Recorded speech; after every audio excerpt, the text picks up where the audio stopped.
Vendre des sacs de luxe ou des montres de luxe? Aujourd'hui, je vais te parler du business qui est le plus rentable entre les deux. Je vais te faire une analyse complète et te parler de la chose qui est le plus accessible pour toi. Cette analyse, elle va être basée sur mon expérience de plus de 5 ans, mes galères, mes belles ventes, etc. Donc reste bien jusqu'à la fin et tu vas voir, tu risques d'être choqué sur le business qui est le plus rentable et le plus abordable pour toi. On va commencer par les sacs à main de luxe. Vous voyez ce sac Louis Vuitton, on est à 600 € prix d'achat sur un prix de revente avoisinant les 1200 €. Le sourcing est plutôt facile si vous avez les bons plans et que vous êtes bien formé. Vous pouvez aussi avoir une facilité de stockage. Un sac à main, ça ne prend pas de place. Même si c'est vrai qu'une montre prend encore moins de place, mais vous allez voir qu'il y a une différence majeure qui est le vol. On en parle juste après. Ensuite, vous avez une facilité de revente. Les sacs à main de luxe, tout le monde en a. Tout le monde est susceptible d'en acheter. Ça peut être votre cousine, votre soeur, l'ami de votre ami. Tout le monde a un sac à main de luxe. Même les hommes commencent à acheter des sacs à main de luxe, donc votre clientèle est large. Alors que sur une montre de luxe, votre clientèle est vraiment plus minime parce que tout le monde n'a pas 10 000 € à mettre dans une montre, alors que toutes les femmes ont 1 000 € à mettre dans un sac à main. Au niveau des inconvénients, au niveau des blocages qu'il peut y avoir sur les sacs à main, c'est vraiment la contrefaçon. Faire attention de ne pas acheter une contrefaçon. Mais maintenant, avec tous les protocoles et toutes les vérifications qu'il y a sur les différentes plateformes, que ce soit sur Vinted, Vestiaire Collectif ou autre, tous ces doutes et cette complication est balayée d'un revers de manche parce qu'avec les vérifications maintenant, c'est simple, c'est du vrai ou du faux directement. Il y a aussi Entropie, il y a vraiment plein d'outils qui permettent de détecter une contrefaçon.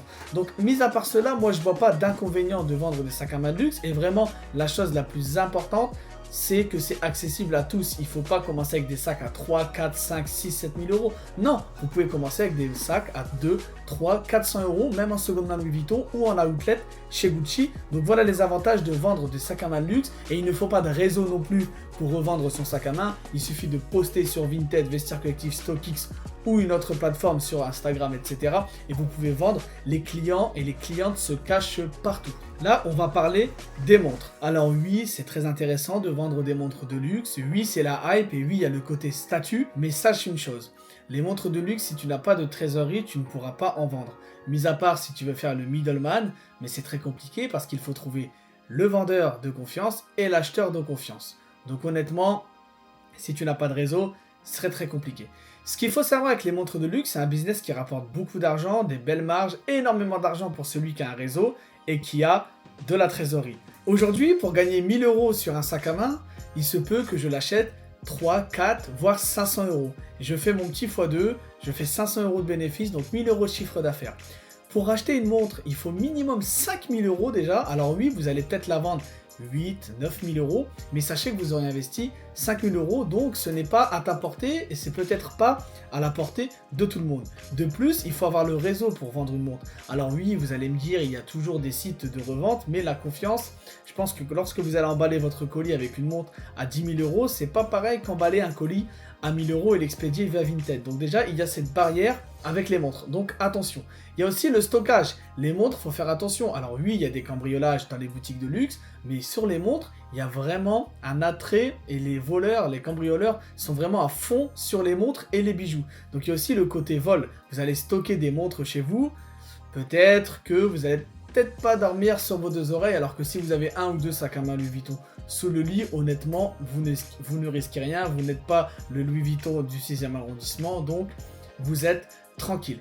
Ensuite, il y a très peu d'acheteurs dans votre cercle familial, amical ou même dans votre ville très peu de personnes qui peuvent être de potentiels acheteurs.